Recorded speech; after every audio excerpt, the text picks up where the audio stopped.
in 1992 with the collapse of federal Yugoslavia and claimed 100,000 lives. The town, located in wooded hill country of eastern Bosnia near the border with Serbia, was a designated safe area guarded by UN peacekeeping troops, but they abandoned their post in the face of advancing Bosnian Serb forces. While some bodies are yet to be found, several hundred have only been recovered partially, dug out from nameless death pits and identified through DNA analysis. The youngest person buried on Friday was Senad Beganovic, aged 14, when he was killed. Although parts of Beganovic's remains had been recovered from 4 different mass graves, his family waited for 2 years before coming to terms with the idea of burying his remains before the rest of his body was found. He was buried next to his father. So eventually we decided to bury him, so that he rests in peace, so that we know where he is, that he is here next to his father. Senad Beganovic was among the 13 persons below the age of 18 buried on Friday. Just now opening up the grave and looking at, we're just seeing boots, we're seeing sweaters, we're seeing hands, we're seeing feet, we're seeing people. It's estimated that there are around 2,300 victims whose remains are yet to be found in mass graves all over Bosnia.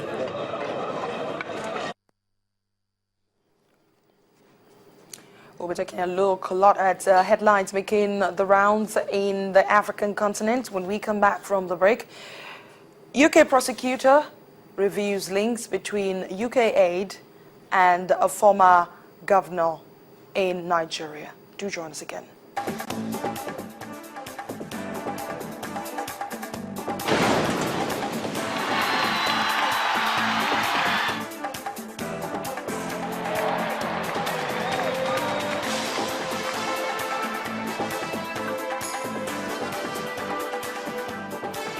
Welcome back. You're watching The World Today, broadcasting live from Lagos on Channels Television.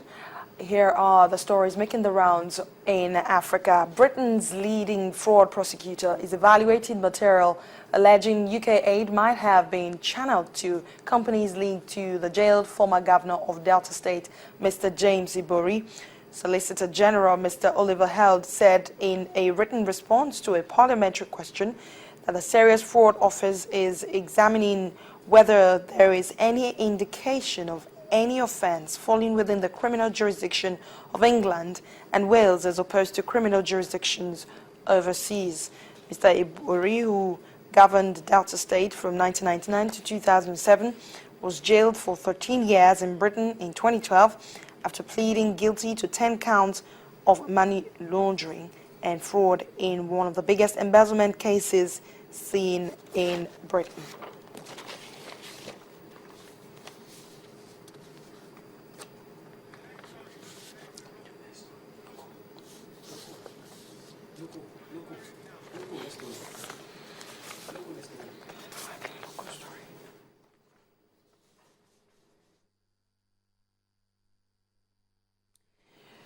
Let's move over to South Africa and talk about awkward theft. Metal thieves in South Africa have stolen nearly 10 kilometers of working railway track, causing about $2.3 million of damage. Chunks of track were stolen over the course of several months from a line used to take trains from Johannesburg to a depot in the town of Legale. 5 men were captured and they've appeared in court after being caught in the act by the security guards who patrol the track. The theft has left 34 brand new train cars stuck at the maintenance plans just as they were due to be put into use, and the depot now fears for its future with about 700 jobs potentially at risk. In South Africa, metal theft is a serious problem, costing the economy hundreds of millions of dollars a year.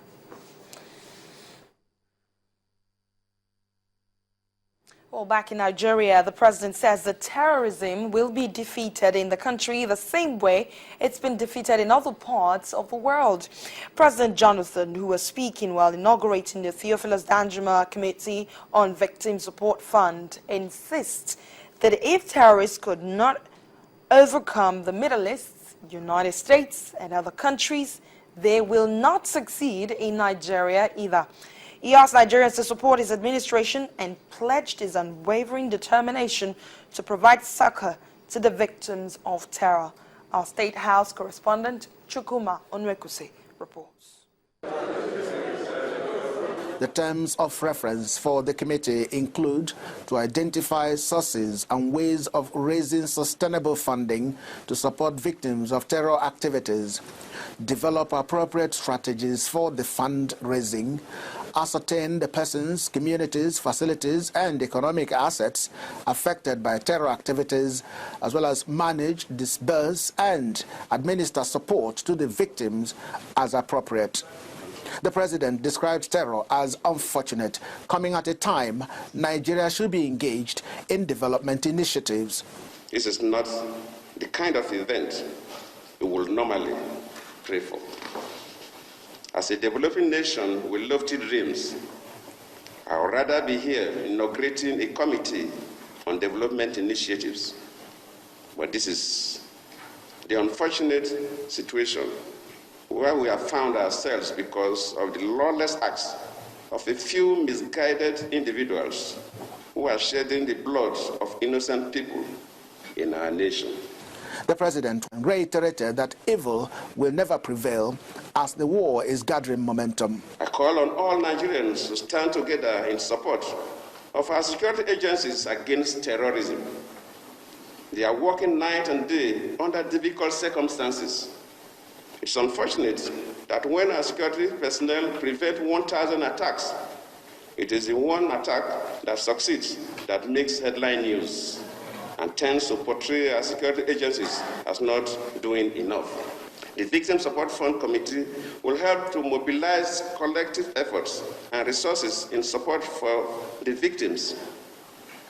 I appeal to all well-meaning Nigerians and non-Nigerians, individuals and corporate bodies, to give generously to this fund.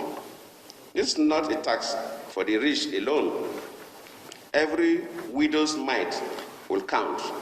The chairman of the committee is a renowned general, but in this assignment, he says he will not do one thing. One thing we will not do, Mr. President, is to go to Zambezi forest.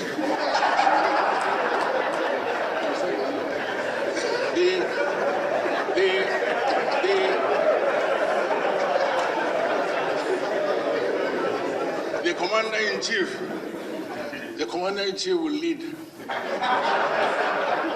We will follow the commander-in-chief to Zambezi forest. But seriously, this war must be brought to an end. We must win this war immediately. A minute silence was observed for the repose of the departed, while the National Security Advisor said the line has been drawn and terror will be won in spite of the constraints. Chukwuma Onwekusi, Channels Television News. On a lighter note, when we come back from the break, imagine tens of thousands of bees scouting in your room. Well, that must be very disastrous. Find out what a woman did when we come back from the break.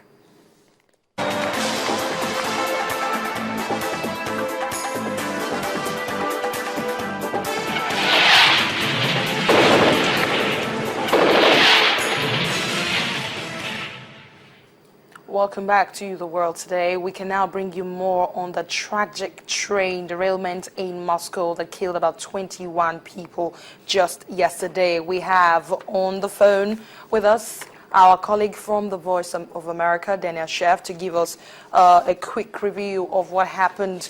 If you can hear me, well, he's on the phone. If you can hear me, is it too early to say for sure that there was definitely a breach in safety?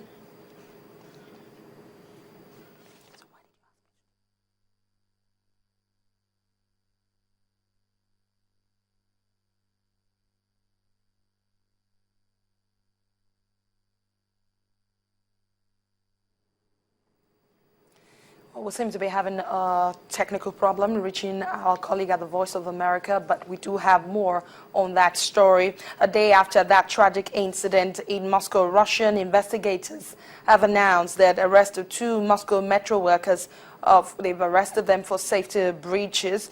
The investigative committee said the track supervisor and his assistant are suspected of using inadequate wiring during works on the line in May. Well, they have been questioned and charged and are expected to be brought to court soon. Well, the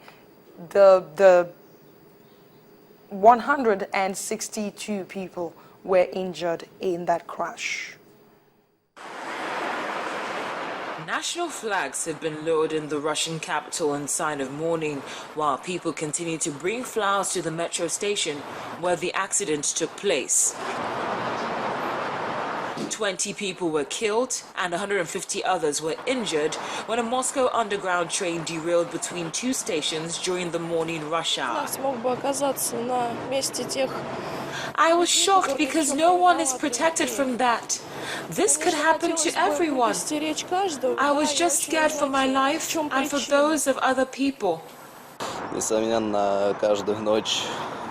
Every one of us could have ended up in the place of those innocent people.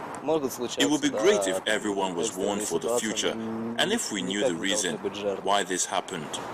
Russia's Federal Investigative Committee detained a track supervisor and an assistant track supervisor suspected of failing to properly monitor work carried out on a track switch mechanism in an underground tunnel. He said the committee was looking into the causes of the accident and there was no suspicion of a militant attack, which was the cause for scores of deaths in Moscow's underground in past years.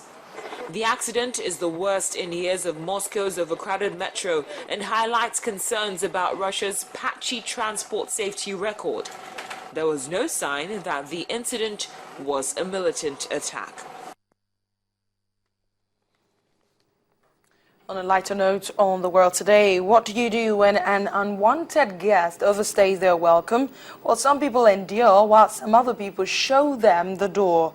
The latter is what a man did in the U.S. state of Colorado just yesterday. She had been sharing a home with some 10,000 bees living in a hive dangling from the eave of her home for so long that she decided it was time for them to go. Homeowner Liz Fusela said the hive was there when she bought the home, but she didn't realize immediately what it was. I thought there was a cornice or something, and then I realized, I checked the other side of the house and there was nothing like it, so I realized it was the bees. However, she didn't mind the unexpected squatters and let the hive to hang. They've been very good neighbors. I've seen them grow, and it just seems to get bigger and bigger. After the hive reached approximately 10,000 bees, Fuselier decided it had become too large, so she hired beekeeper Greg McMahon to remove it. McMahon and his son pulled on their suits, being careful to seal up all the edges so the bees couldn't slip inside. My wife's favorite pastime is picking stingers out of my neck. McMahon and his son vacuumed up the bees and took down the hive, and they'll carry it someplace where it won't be in anyone's way, and then release the insects.